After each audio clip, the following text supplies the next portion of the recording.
for this moment, when we can get back to some sense of normalcy. School districts across South Carolina are scrambling to figure out the next steps after Governor McMaster's order to remove mask mandates in public schools. Yeah, it's caused a lot of confusion. In Aiken County, though, they say the order, had them scratching their heads. Our Brady Chapman live in the studio breaking down what this means for parents and staff. Meredith, I spoke with Superintendent King Lawrence this morning. He says there's simply no way to enforce the governor's optional mask policy, but they will still encourage students and staff to wear masks. Under the governor's order, students who don't want to wear a mask can fill out an opt-out form, but Aiken County says they couldn't find a good way to enforce it, and they see it as an unnecessary burden. Nothing else about their COVID policies will change. They will continue to limit traffic for visitors in the buildings, and the district is encouraging students and teachers to be vaccinated. The superintendent says half of their staff members are vaccinated. Look at the disruption that this disease caused our whole society. If anybody looking at that and what we've been through cannot recognize the value of being vaccinated, then I struggle with that. And parents, of course, have mixed reactions about the decision. I've heard from many who are thrilled, others not so much. You'll hear from a parent who's concerned about the move on News 12 at 6 o'clock. All right, thanks for that, Brady. The teacher group South Carolina for Education organized several protests across Columbia today against Governor McMaster's order. The group says this is the last straw in a year where they feel like they've been treated horribly. They say officials will keep abusing their power, and if that happens, there won't be any teachers left. The protests were at the State House, the Governor's Mansion, and the South Carolina Department of Education building. Much more news to come. And then late tonight into tomorrow morning, we will bottom back down into the 40s. Now, later tonight, there is going to be an opportunity to check out the International Space Station. We'll have more on this coming up in your first alert forecast. Riley, thanks a lot. New today, we're hearing about a fatal crash in McDuffie County where 2 people have died. It happened on the Thompson bypass at Dallas Drive. Georgia State Troopers say 2 vehicles were involved in the crash. We're reaching out for more information. We'll update you as soon as we find out more. Also new today, there are new charges after an inmate was stabbed at the Charles B. Webster Detention Center Tuesday. Lavelton Philpott, Devontae Sims, Crosby Murray, Carlos Mack, and Sherrod Boyd are all charged with aggravated assault in the stabbing of inmate Deshaun Curtis. The Richmond County Sheriff's Office says a fight broke out Tuesday night in jail. 25-year-old Deshaun Curtis was stabbed multiple times, according to deputies. Deputies believe Philpott was responsible for the stabbing. Curtis was taken to AU Health for treatment. We're told he is now out of the hospital. The Breckenridge apartments in North Augusta had to be evacuated after a standoff with public safety officers earlier today. This is Martintown Road, starting around 9:30 in the morning. North Augusta Department of Public Safety says they were trying to execute a warrant for Christopher Lee, and when Lee saw the officers coming, they say he retreated back into his apartment. A heavy-duty military vehicle and the SWAT team, they were all involved, and people who live in the complex across the street from the Publix Plaza say they were surprised when they were told to leave. Might want to move. I don't know if I like the apartments, and they told us to leave area, so we have to step outside some of it. So. Eventually, officers were able to convince Lee to leave the apartment without any trouble. Today, President Biden says fuel is starting to flow back into most markets. Colonial Pipeline says their systems went back online yesterday. Right, we first told you about it when it happened. The president says we won't feel the effects of this immediately, though. The pipeline is more than 5,000 miles long, and it has never fully been shut down in its history. Officials say things could return to normal by the end of the week. Today is day 2 of the pre-trial for the suspects in the Ahmaud Arbery murder case. Prosecutors want phone calls suspects made from jail to be used as evidence. Amanda Aguilar takes us to the courthouse for the latest. The defense laid out 4 arguments against the use of the jail calls. Those arguments included that these calls violate their client's right to due process, saying the state plans to use the calls to incriminate the McMichaels and Bryant. Defense also says it violates the client's expectation of privacy. However, the prosecution says there's no expectation of privacy. Prosecution even referenced the defense's own exhibit of the jail's policy for phone calls, as well as a message that plays before each call made from the jail. That message says the call is being recorded.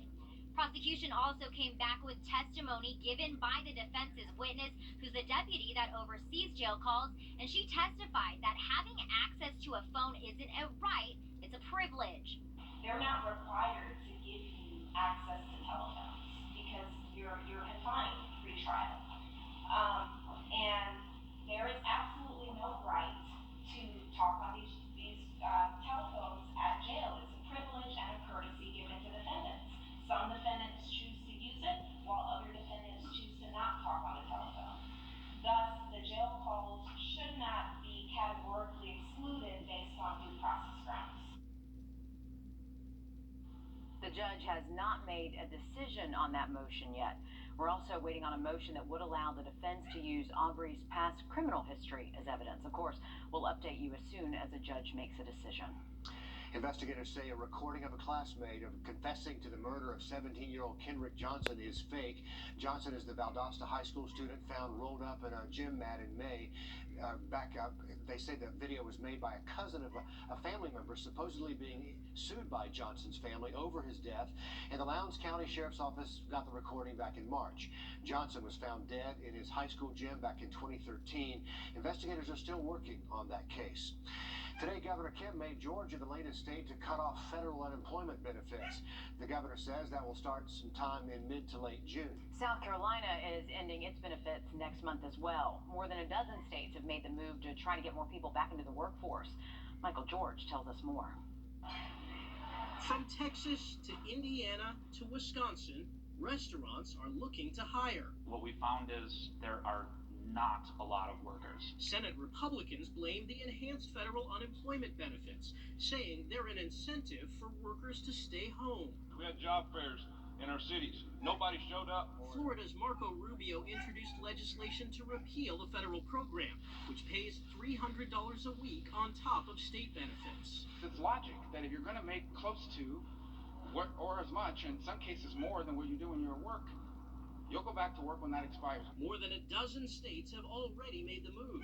Governors saying they're opting out of the federal supplement, which was a lifeline during the height of the pandemic. It's time that we end these programs that have incentivized people to stay out of the workforce. The Biden administration says there are more complicated factors keeping workers home.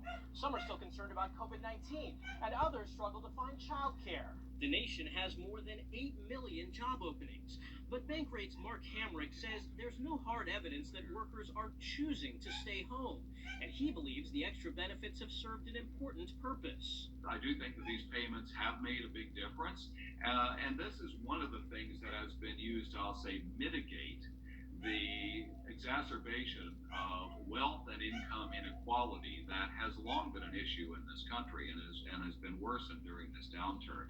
Amazon is one of the companies looking to hire.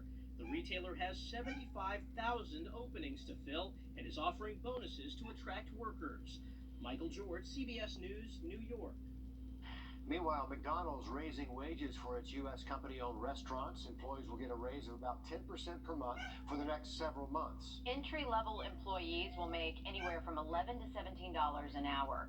Shift managers will make $15 to $20 an hour. McDonald's says they want the average working wage to be $15 an hour by 2024. Neighbors in Savannah are raising money for a mom whose twin babies were kidnapped after she was shot in the head and the chest Tuesday. Savannah police say she's still in critical condition but stable. The suspect, 23-year-old Angela Montgomery, made her first appearance in court yesterday where she was denied bond. Neighbors say the mom is a fighter and they're doing what they can to help her succeed when she does get out of the hospital. That's why I say she's a fighter. She graduated college. She was working on another degree so she going to school, taking care of the boys, and working. Doing all three of those. She a fighter. Savannah police say Montgomery faces aggravated assault and kidnapping charges. Her next court appearance is in July. Some people are wondering if mixing the vaccines can give you added protection. Health officials say there's evidence that shows it does help develop antibodies. It's interesting, but they say it's still not recommended. In the U.S., the CDC says to get the same vaccine, but in Europe, well, France and Germany are recommending people mixing the vaccines. Health officials here say there's really no reason to gamble. just not enough information yet, and we know the current way is very effective. So we don't want to tell people to gamble on a strategy we don't fully understand, and when we know the current strategy works. Health experts say if and when booster shots are recommended, they'll likely be with the vaccine that you already got. A local school wants to help you turn your business dreams into a reality. How you can sign up for the CSRA's J-Tank next. And we are expecting another cold storm.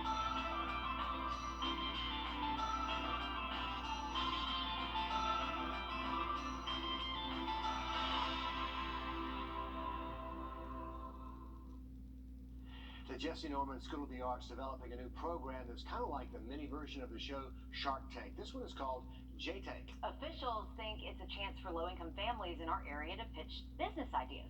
Wrdw explains what this new program could bring to our community. It's an effort to break an ongoing cycle. Some of the kids there were just, you could feel the defeat in them already. Stephanie Willingham says it's a burden that's felt throughout underserved communities. That's why they're building doors. Doors of opportunities. Sometimes the door is hard to see. It gets dark and you can't find the doorknob. You can't open it. We see an awful lot of negative outcomes that we believe we can trace most of those negative outcomes back to economic circumstance. Gary Dennis says the economic circumstance goes way beyond just a student. That's why their new program J-Tank gets the entire family involved, hoping to create an everlasting impact. If you live in poverty, most of the people around you are living in poverty as well. But what if we can do something that has a lasting impact? If we can lift one family out of these 20 from their current economic circumstance to an improved economic circumstance with a lasting impact, like an appreciating asset like a business, then maybe we can really start moving the needle. They say it's all about lifting people up and pulling people out of their current circumstance. Because in the end, we're all in this together. It's a good feeling. It feels like the world is listening. Somebody is listening. Here, this is your door. Wrdw, just open it. On your side. So families with students in 8th through 12th grade can sign up for the J-Tank. It's a 13-week crash course. 20 families will be picked to learn how to start a business. How great is this? If you're interested, the school will have a meeting on July 30th to talk about it. Of course, we'll also put this information for you on our website and our Wrdw app. Let's have a look outside of... And our favorite video of the day, here it is. A polar bear out of Oregon living it up in a bucket of ice. This is Nora. Zookeepers say she was missing that winter weather, so to cheer her up, they gave her exactly what she wanted. 300 pounds of ice and then a huge bucket to wallow around in it. And she is loving life. She is loving, it's like her own little personal winter there in her Rubbermaid container. She wants to dig down underneath it and I think bury herself is what the goal is, but that's one happy polar bear. And usually, you know what's weird? They're so mean. They're some of the meanest animals on the planet, apparently. That one's smiling. I know, but it's like when you see this, there's no way. She just looks so playful and sweet. Happy for Nora. She's chilling out there on the West Coast, Riley. Hey, get her a Coca-Cola. She's thirsty. Looking good out there, Nora. Yeah, enjoy that ice. We got some nicer weather. She would have liked the weather we had yesterday afternoon, where we were in the 50s. We're about 20 degrees warmer this afternoon, currently at 73 degrees. A beautiful afternoon, expecting some very nice weather over the next several days. For tonight, it is going to get chilly again, mid-40s by early tomorrow morning, thanks to clear skies and pretty light winds overnight as well. For our Friday, we're expecting just these skies again, mostly sunny, mostly bluebird skies, and temperature-wise, should be able to hit the upper 70s by tomorrow afternoon. And then on Saturday, we have Armed Forces Day. Thunder over Evans is happening at Evans Town Center Park.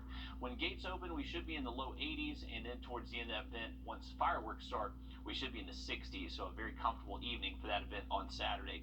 We are going to stay dry through the weekend. Our temperatures is gradually going to be going up as we head into early next week. No rain in the forecast, though, until we get to next Tuesday. That's our time for now. Laura Warren joins me here for News 12 at 6 o'clock after a short break.